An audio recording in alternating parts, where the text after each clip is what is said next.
Welcome to another Top 5 with Kris 05, guys. We are gonna do another one of these for the last few days of this meta because Hearthstone threw a curveball at us, as they love to do right before a huge rotation, and a ton of cards got reverted from their nerfs, and the game is definitely very different right now. So I'm gonna give you the 5 best decks in the game right now, talk about mulligans, win rates, and general tips so you guys have a better idea of what you could be doing with, as well as what to expect against them. But we're also gonna check out all of the other working archetypes for each individual class, so stick around to the end. If you find what I'm doing helpful, drop a like and subscribe to the channel, and don't forget you can check me out live on stream each Tuesday, Thursday, and Saturday, where I do my best to show you the best new decks. But now, let's get into them. You are not prepared!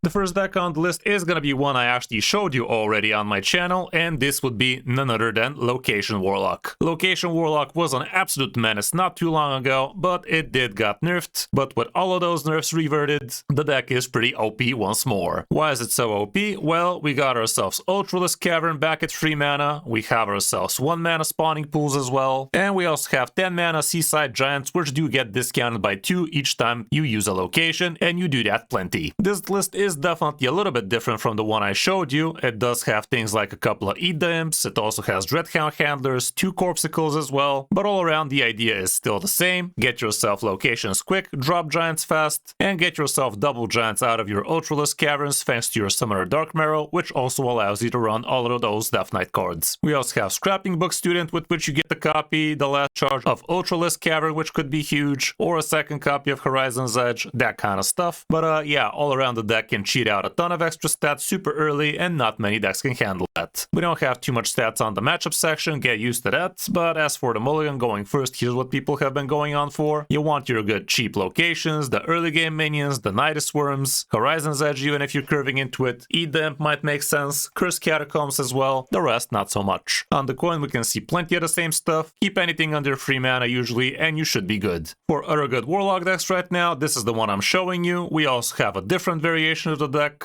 with Devious Coyote of all things. That's kind of weird, but this is more of a Zoo Warlock kind of deal with some locations added to it. There is a straight out Zoolock right now, a Demon Warlock, but obviously Location Warlock takes the cake right now. Spot number 2 is going to be for Aggro Demon Hunter, because I actually didn't realize, but Cliff Dive is actually back to 6 mana, guys, and this makes the deck super scary once more, as if it wasn't scary enough as is. This is the aggro version with things like Fate Trickster, so you can actually find yourself Cliff Dive faster, and you do have yourself a good chunk of early game phase damage with things like Time Lost Glaive. You also have Tuskiercer, so you can find yourself the Fate Trickster faster. It's also a great way to actually have yourself a weapon ready for once you're ready to actually start clapping cheap with the Cliff Dive. And with the Cliff Dive you will be pulling both Illidari Inquisitor as well as Briarspawn Drake, both of which are amazing, especially if you have something on the board to actually attack into for tons of damage. We also have the Broxigar packaging here with the first portal as well as the weapon, and Sigil of Cinder is also not bad, giving you a little bit of extra chip damage. Infestation also helps you on that front. We have Grim Harvesting here for extra card draw. Wyvern Slumber is also pretty okay, both for AoE as well as for some board presence, and Dangerous Cliffside can also be pretty nasty. Matchup wise we actually have plenty of stats here, and yeah, it's actually hella green apparently, so climbing should not be an issue for most. When it comes down to the mulligan going first, here's what you're going to be looking for. Some of the weapons, the Trickster, the Glaive, the Portal ain't bad, straight out holding on to Cliff Dive also good, especially if you're curving into it. And on the coin you can see plenty of the same, here Cliff Dive is even more insane. For other good Demon Hunter decks, we can see another iteration of it with less sample size but still pretty strong. Not sure why we would be running something like Kerrigan. She did get buffed again, or her nerf got reverted and she's only 7 mana now. But yeah, all around, this one is a lot more established, so there's that. We can also see Spell Demon Hunter is actually doing quite okay. But so far, seems like Space Starship Death Knight is not doing that hot. I was expecting a little bit more out of it, not gonna lie.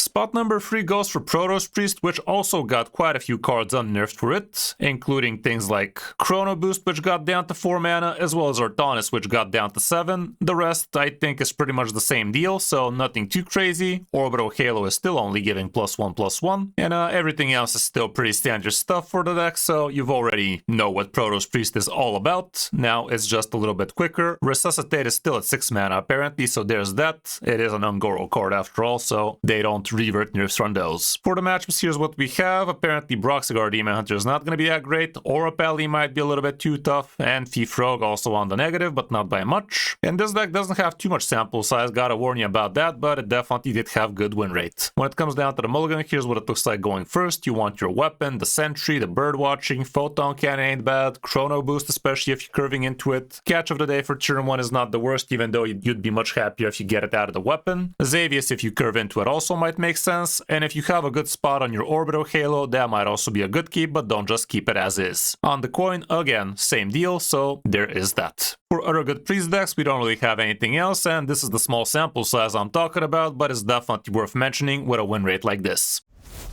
For spot number 4, we have Imbue Hunter, which is another deck I already showed you on my channel, and I think this is very close to the one I showed you. I do see some differences with things like Spirit Bound, and also a couple of bursting shots. Wound Prey is also in here, but for the most part, the main idea is still here with King Plush at the end, the Tending Dragonkin, which can double it up, all the Imbue cards you can muster in here. So yeah, all in all, it is kind of the same deal. You can watch the video about that deck if you want to know how to play it well, but for the most part, it's a pretty disgusting deck. Not very many decks can actually do much about it, especially when it starts rolling, but if you actually have a very aggressive deck against it, you might actually be quick enough to actually kill it before it basically OTKs you around turn 6 or 7 even. Matchup wise, not that much stats, but Aggro Demon Hunter is not going to be your friend. And as for the mulligan, here's what we have. Going first, you are going to be looking for good card draw, good imbue cards, the location, the bird watching, all you can eat could be good, that kind of stuff. You would never keep King Plush, because that's why you have Exotic Houndmaster for. On the coin, again, same deal, so mulligan like that.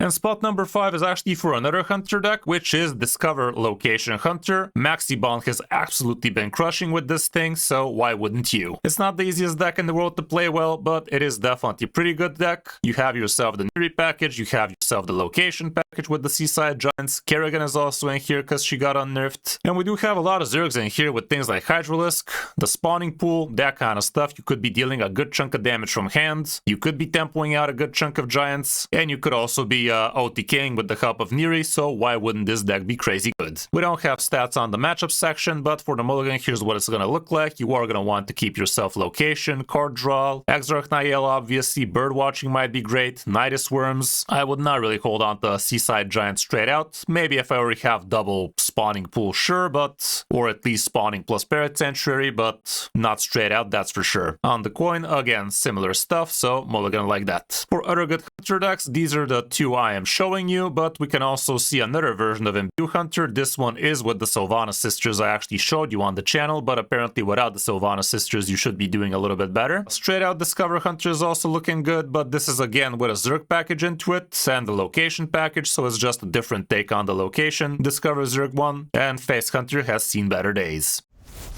So that's it for the top 5 decks. Now let's check out the classes we haven't mentioned, starting off with Death Knight, and I'm actually surprised not to be seeing the Starship Death Knight on these stats. I know for a fact people in Top Legend have been getting crazy good results with it. Matter of fact, I'm going to show you that deck.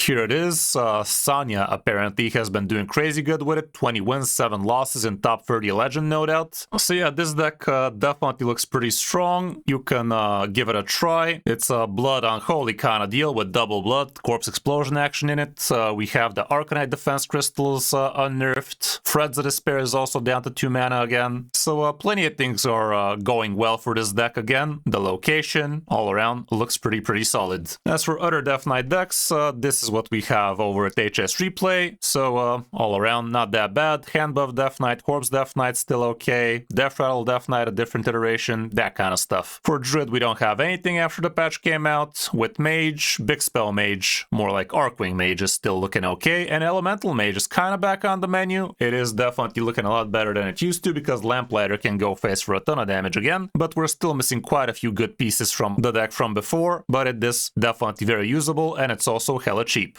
As for Paladin, Aggro Pally seems to be doing okay, and Boogie Down is still not a part of the standard meta anymore it seems. Aura Pally is not looking as hot as it used to, same with Libram Pally, and actually Libram has overpassed it. I don't know, maybe with a little bit of extra stats, things are gonna start looking a little bit normal, but for now, this is what it is. With Rogue, we can see Thief Rogue is doing okay. I also saw Quasar Rogue actually doing okay in Top Legend, but you gotta be really good with this one. I'm not sure, did they unnerf this thing or what, but yeah, people are trying Quasar Rogue. I'm not sure what happened there. Maybe Ethereal Oracle got unnerfed. Yeah, it's down to 3 mana again, so that's kind of cool. But for the most part, Thief Rogue seems to be the way to go. As for Shaman, Elemental Shaman looks okay with some ass action, with some Ethereal Oracles, that kind of stuff. No, actually, it's not with asteroids in here. That's funny. Could have swore we'd see some of those, but no, it's a more spell damage oriented list. Terran Shaman actually looks surprisingly good again because a lot of things got unnerfed for that deck again, so you might want to give it a check if you enjoyed it before. Like Jim got unnerfed, Liftoff also, that kind of stuff. Mid-range Shaman is also up there, but not the way it used to be. And for Warrior, Dragon Warrior still seems to be the way to go. Quest Warrior also still probably works, no doubt, but for the most part, that's about it. So yeah, that's about it for this video, guys. I hope you found this helpful, and if you did, a like and subscribe would be great. And don't forget to check me out live on stream each Tuesday, Thursday, and Saturday, where I do my best to show you the best Hearthstone decks in action. Thanks for watching, guys. I'm Kris05, and I'll see you in my next video or stream.